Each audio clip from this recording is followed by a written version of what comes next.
prevalence is increasing over all age groups, especially those individuals who are unvaccinated.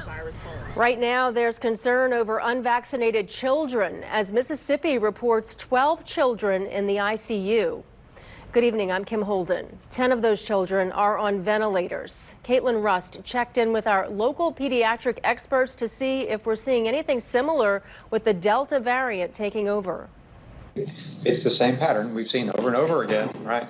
I don't know why we keep on adding one and one together and amazed when we get the result of two. It's unclear at the moment if any of the 12 Mississippi children in ICUs had other health conditions that may have put them at a greater risk, but the concern remains. The earlier strains of COVID were much less transmissible and did not infect children to the extent seen with this Delta variant. Mississippi has the lowest vaccination rates in the country.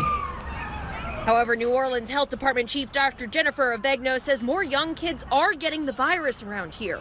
We are seeing a lot of our outbreaks that are happening at daycares, at summer camps, among kids who are not vaccinated. LDH doesn't collect data on hospitalizations by age, only the cases. Those under 18 make up over 65,000 of the total cases. Health leaders are really concerned with the 18 to 40 age ranges.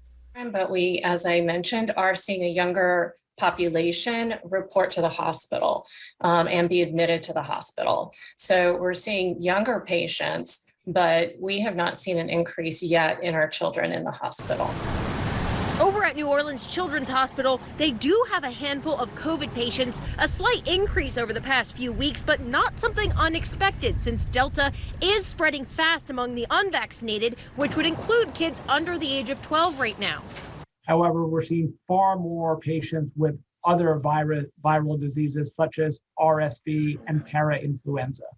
Dr. Leron Finger says those cases account for over half of their patients at the moment. And while none of their COVID patients are on ventilators or in the ICU, kids with those other viral infections like RSV are. I think it has to do with the fact that kids have been masked for a year and sort of not around as many people as in other years. And now all of a sudden over the last 2 months, we're letting nature run its course. Finger says the biggest thing parents can do to protect their children is to vaccinate them. And if they are too young, parents need to make sure they're vaccinated themselves on top of the usual precautions of masking and sanitizing. He says a majority of the cases they see come from home.